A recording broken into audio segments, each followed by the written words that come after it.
All right, welcome to Cwic Show today. Today is February 13th, 2026, and we have a new apostle. Elder Cwic Gilbert was called Wednesday and ordained Thursday, yesterday, as an apostle of the Church of Jesus Christ of Latter-day Saints. I was thrilled with this. Obviously, it doesn't matter what I think, but that's what I am offering here is just my thoughts on all of this. And I have some thoughts because I've got a little bit of context on following Elder Gilbert for the last several years. It's interesting because as wonderful as this is, there is a response that's out there that is, it's like kicking the bee's nest a little bit, or the hornet's nest, with some people that are concerned about this. I remember seeing the same thing when Elder Nelson was called as prophet, and you had journalists worried about who he was and what he was going to offer and what his policies and the direction of the church was going to be with him. And then, of course, those worries quickly went away, I think, with President Nelson. But we're getting the same thing here with President Oaks and his decision to bring on Elder Gilbert. I think that this is a fabulous choice. Again, it doesn't matter what I think, but I have some things to offer here to talk about that I have done previously in episodes with Cwic Show on Elder Gilbert. And I think that there are some wonderful, wonderful attributes that he is going to bring to the table that I will cover. But I'm going to cover these responses also so that we can see this, and then I'm going to put it into context a bit. Now, this episode is brought to you by Go and Do Travel and the Wavemakers 2026 cruise. Very excited about this. For those of you that went on the Wavemakers 2025, you know what this is like. It's amazing. It's an incredible experience. You've got all the podcasters together. The online community comes together face to face. It's a really neat type of an experience. And we've got some great guests coming in this year. Hayden and Jackson Paul, Andrea Woodmansey, Cardinellis from Ward Radio, Jonah Barnes, Hannah Stoddard, Aranza Condi, Jacob Hansen from Thoughtful Faith, and Kevin Prince from Gospel Lessons, and more likely that will be coming here for this cruise. It's really something special. I know you're going to enjoy it. It is November 14th through November 21st. I hope that we will see you there. Here we go.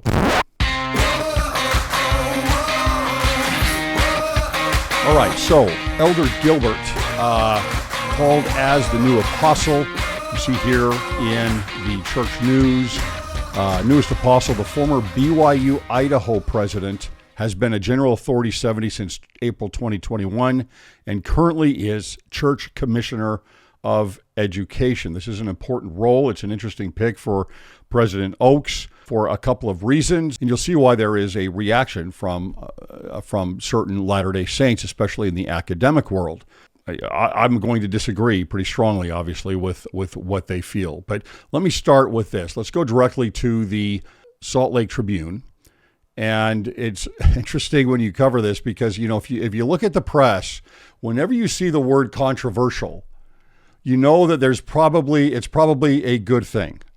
I don't know how this word has lasted for decades in the mainstream media, but it has. And whenever they put the term controversial on there, it means typically that it is against their agenda. And usually it is those that the point of view that the person or the issue takes when they say it's controversial is usually the majority view.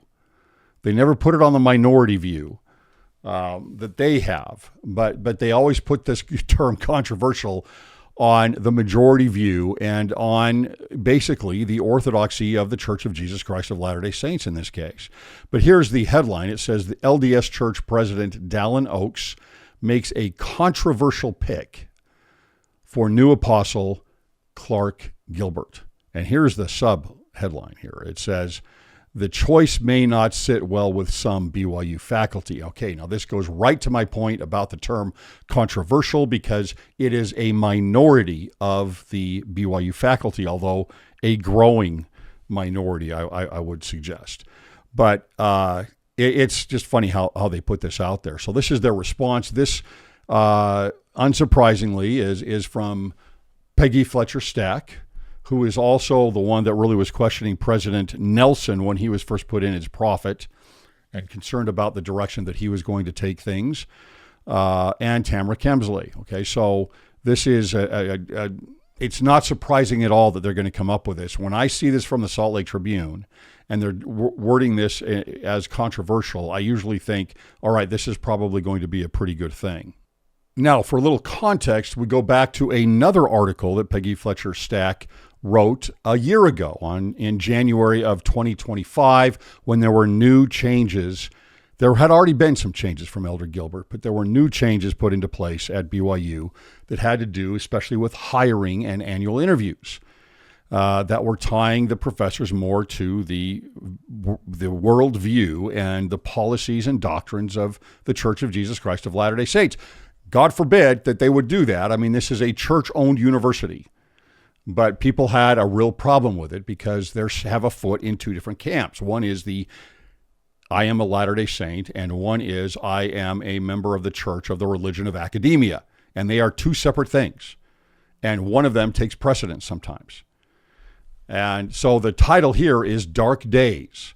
New rules have BYU professors running scared. And look, I don't doubt that there are some issues here and there might be some fallout from things like this where it is not a good thing and people get, professors get clamped down in their speech. But I think you have to have it regardless. If you're going to lean between these two sides of do we follow orthodoxy and limit a little bit of speech, or do we lift orthodoxy and let things go crazy? You have to lean toward orthodoxy. Hopefully they're able to be nuanced in how they allow the professors to speak. I think that's important, but not allowing them to push doctrines and ideologies that are contrary. I mean, the antithesis of what we should be teaching at universities owned by the Church of Jesus Christ of Latter-day Saints. And if anybody has any doubts about this and where things have been in the past with BYU, and how they have kind of gotten a little spiraling out of control. Go back to the Musket speech fought by President Holland, where Elder Gilbert was there. And look at the reaction that was made on that speech. And then you can check go to my BYU playlist and see what things had been going on there at BYU several years ago. You can see here as she writes about a year ago about Elder Gilbert, now Elder Gilbert. Well, he was Elder Gilbert, I think, then too. But it says, well, not yet.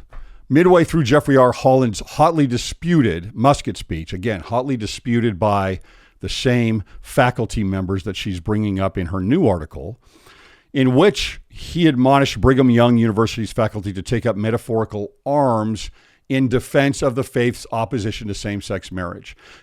And don't notice how she's framing this, right? What he's asked it wasn't him. He was supporting something that had already been said previously by then Elder Oaks at a speech at Brigham Young University. And previous to that, originally, it was Elder Neil A. Maxwell. They are the ones that had previously brought up the idea of the trowel, right? Building up Zion, and while you also have a musket out toward those that are attacking Zion. And so this was not something original from President Holland or from Elder Holland then. He had two apostles had already brought this exact example up previous to this.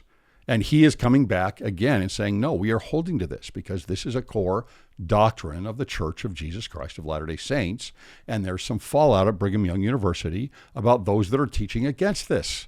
It's pretty simple, right? So they go on here. The Latter-day Saint apostle, Elder Holland, pointed to a less familiar face, Clark Gilbert, the church's budding new commissioner of education and his traveling companion for the day. The apostles have spent a lot of time with Elder Gilbert. He has showed up a lot of times with them in the last several years.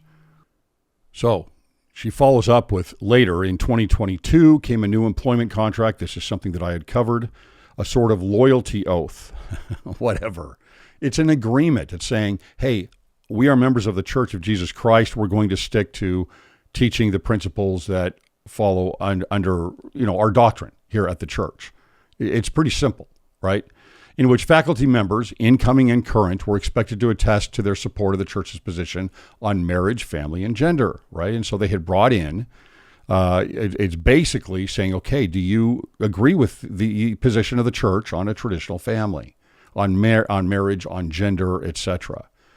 Now, of course, anyone can lie and they can say something different and just go along with it. But that's what she's concerned about. This is what has faculty members concerned, is that they're actually going to have to support the position of the church in these areas.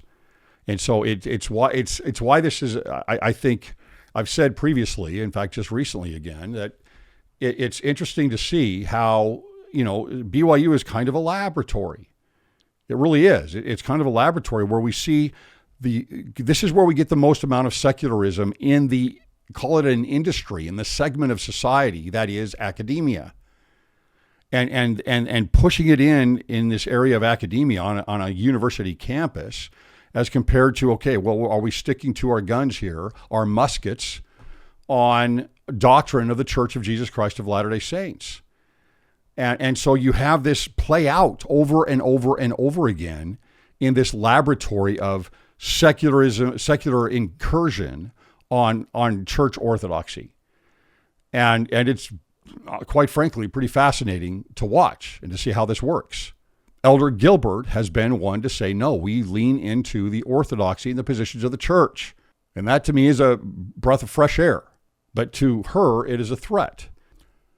All right, so next so here's another reaction from someone who would be very sympathetic to the Salt Lake Tribune, and that is historian Benjamin Park. And he's out doing his walks. He does walks like I do, I guess. And he has an opinion on what the church chose. And it's interesting, again, to see what his reaction is, because, there's this idea of a dialectic, right? And this is a true principle. It's something in philosophy where there's an advancement. You can call it progressivism or progression, or you can call it regression, but there's a push out to something different, out of the norm, out of the status quo, that's called a thesis. And then you come back to, or an antithesis, and then you come back to a synthesis somewhere in the middle, and then it pushes out again, and then you end up somewhere in the middle, right? And that's a true principle. That is something that works, and it can work in a very good way, in a very positive way sometimes when it moves toward truth. But this is at the core of progressivism, right? This is at the core of progressivism, and this idea of this dialectic is something that is held on to very firmly, consciously or subconsciously, for those who believe we have to keep driving for a certain progress. And so whenever something doesn't, ends up not at a synthesis in the middle, which is an advancement still, but actually moves backward for them, all heck breaks loose. And that's what's happening right now with this example.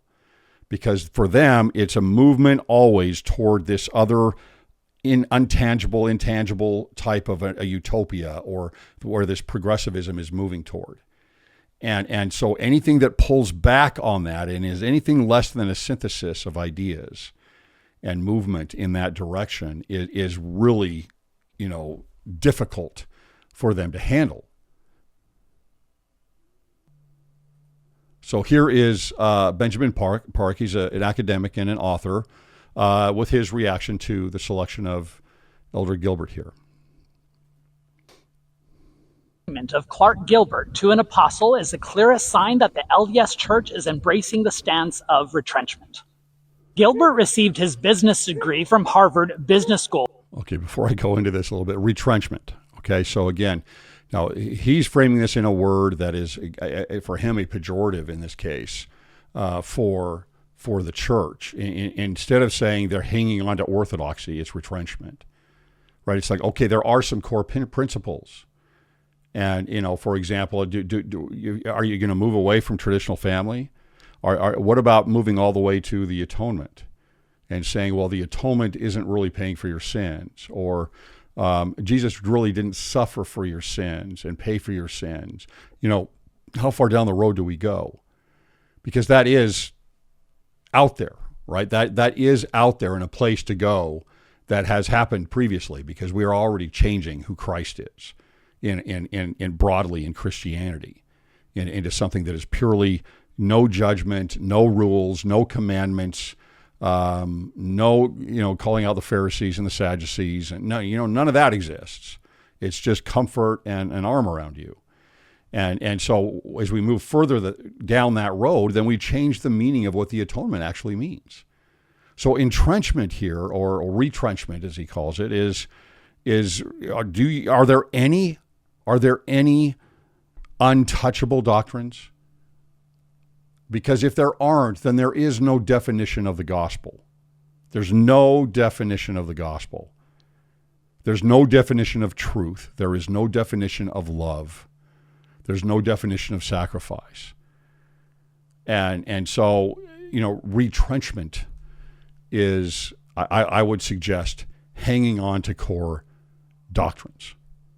Let's listen a little more here.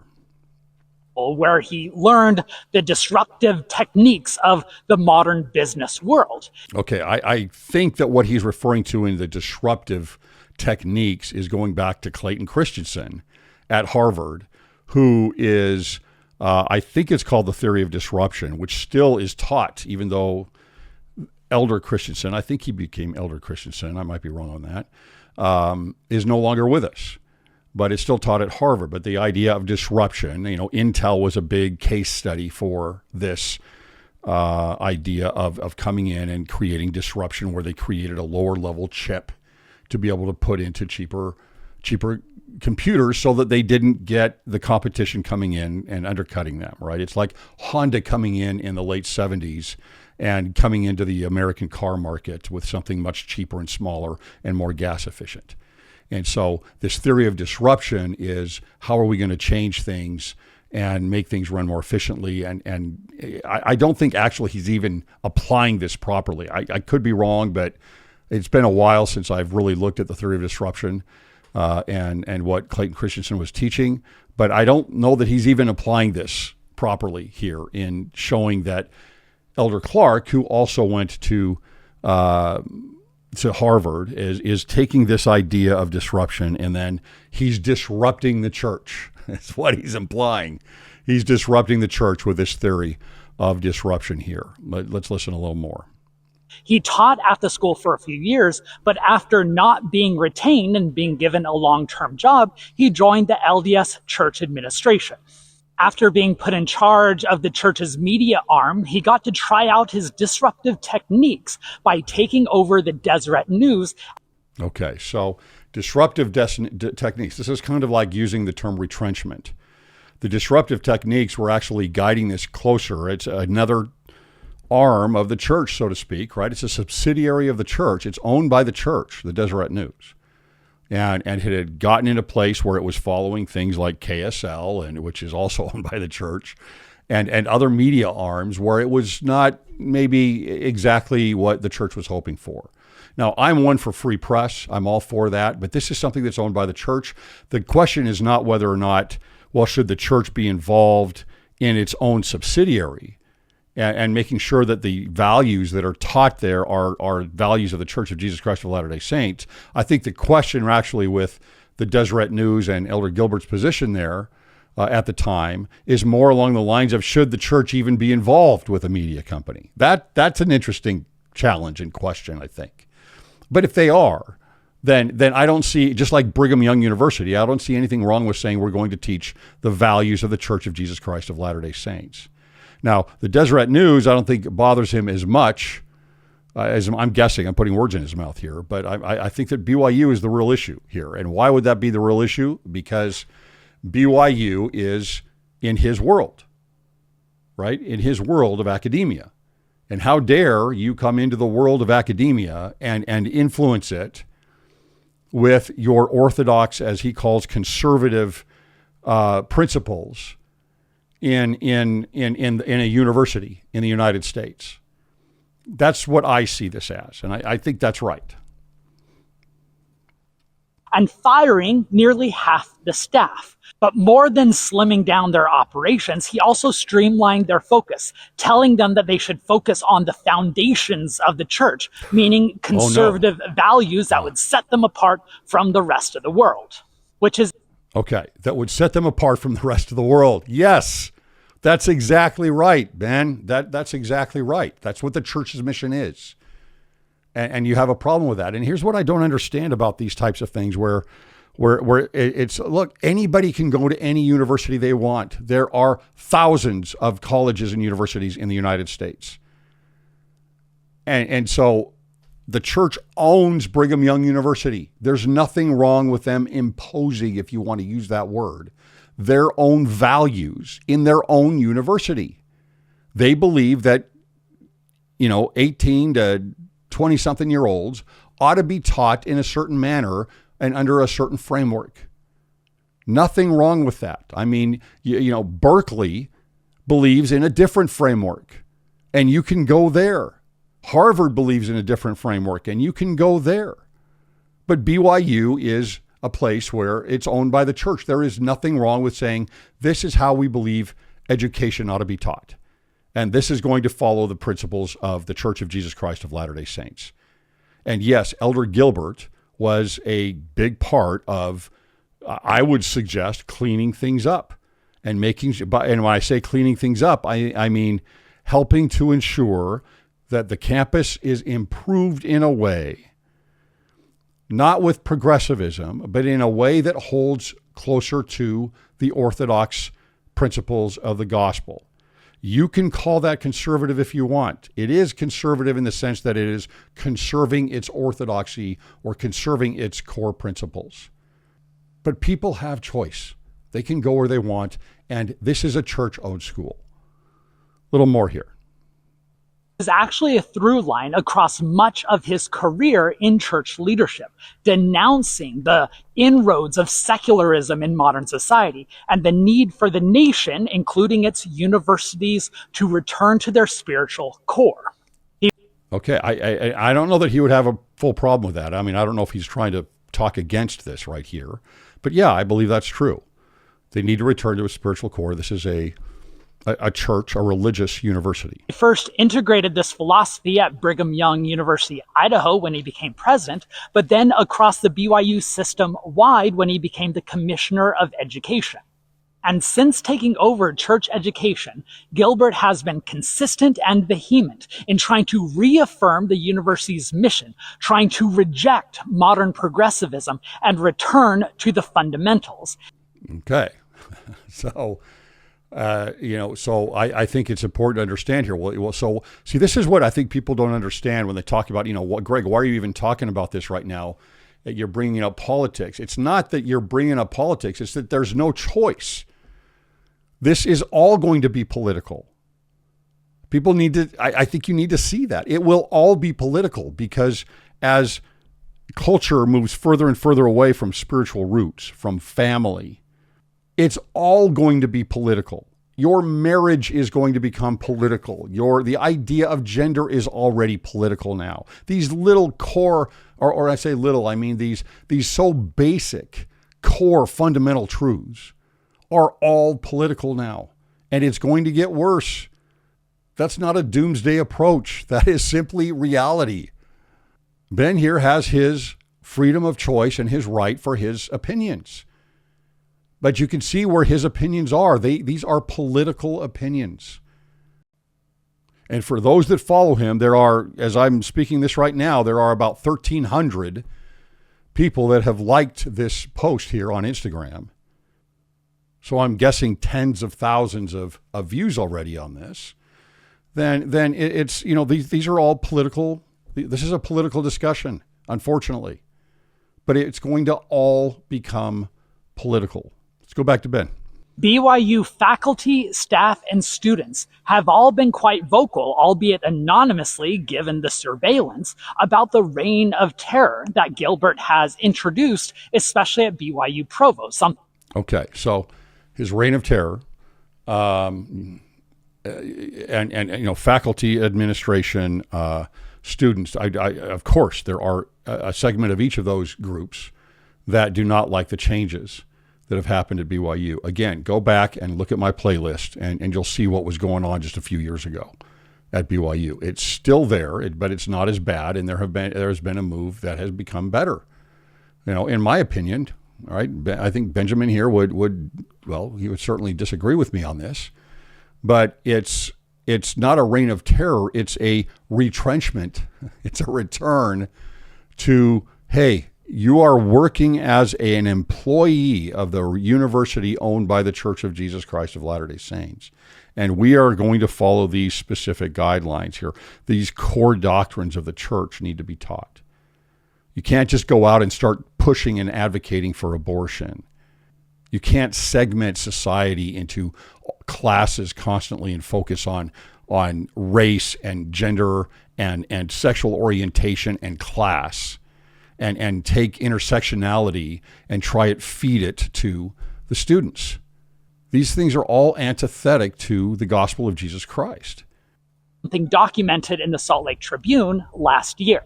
This includes introducing new pledges that the faculty have to sign concerning orthodoxy, as well as a new ecclesiastical clearance office to oversee all hires and renewals for faculty. This black box that has rejected a large number of potential hires at the school. Okay, so again, I think it's unfortunate that you have to go to that level. I do. I don't like that kind of thing. When I was at BYU, I didn't like the way that they handled the honor code, honestly. I didn't like the way those things were handled. I think it's a bummer that you have to go in and do this. But what do you do? I mean, what do you do when there are large swaths of the faculty that are completely pushing against traditional family and against the doctrines and policies of the Church of Jesus Christ of Latter-day Saints? And many of the potential hires that he has vetoed were women, without any real reason or justification beyond their gender. I don't know if we've had someone added to the Quorum of the 12 with such a clear record of culture war rhetoric. And okay, I want another on this of culture war rhetoric. Okay, no, that I don't think that is. I first of all, we're getting more and more into a culture war. There's no way around it, and it's so yes. I mean, and going into the future, we'll see the same thing, and maybe you'll have apostles that are brought in that are on the opposite side of that culture war. But it's interesting again how things are brought up for a culture war or a culture warrior are those that want that stay with orthodoxy. What about those that are going out and advocating for things that are against the Church of Jesus Christ of Latter-day Saints? They also have rhetoric in a culture war. What about those faculty members that are pushing trans ideology with the gingerbread man and advocating for abortion and pushing critical race theory? That is culture war rhetoric. It just happens to be that you might agree with those things. An argument for retrenchment since J. Reuben Clark in the 1930s and Ezra Taft Benson in the 1940s. In other words, by appointing Clark Gilbert to the Quorum of the 12, Dallin H. Oaks is signaling which direction he wants the church to go. Okay, well, look, that's true. I mean, look, there is a line here, I think, between saying, think about Joseph Smith and Brigham Young. And those that are faithful members of the church and believe in revelation and the direction of the church that is directed by the Church of Jesus, directed by God ultimately, you say, okay, well, Joseph Smith was the right man for the job. And then there was a different job that had to be handled, and Brigham Young was the right man for the job, right? Neither of those men are perfect. Both of them have some scandal behind them that has been brought up by historians, especially. Benjamin is a historian. And so there's this, this duality of okay, well, there's definitely revelation. Does he feel like this is the right thing? Did President Oaks pray about it? He might have already known going in that Eldert Gilbert was the one he was going to be with. He spent some time with him. But, did he already know that? Is this a direct revelation from him? Or is this because of President Oaks' personality and his worldview and his positions? And some might even say his politics. I think that all of that feeds into it. But I would say there are a lot of Latter-day Saints that feel pretty good about that direction. Ultimately, the church is guided by the Lord. And I think that this is a great pick. I think that he's going to help many, many people with their testimonies, with their spirituality, and with their faith. And that's ultimately what the apostle's job is to help people with their faith. It's unfortunate that these things turn political, but that's the world we live in. Now, I want to go to a clip here that many of you may not know about that has Elder Gilbert at Ensign College with President Oaks as a counselor in the first presidency. Maybe a little foreshadowing of things to come. He's at Ensign College, and they're showing a clip from Candid Camera that has a test where someone who doesn't know what's going on goes into an elevator, and then actors go in with that person, and they all turn around. And then the person who isn't aware of what's going on ends up turning around because of peer pressure. And then he ends up talking about this and giving a little commentary on the video. Let's take a look.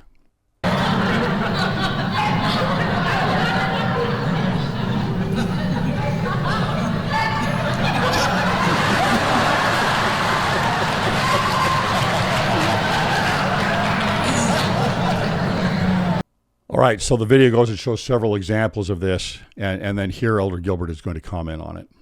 Despite the humor of that video, you are going to have to learn to turn and face the right way in the elevator, even when everyone else is telling you to turn around and face the back.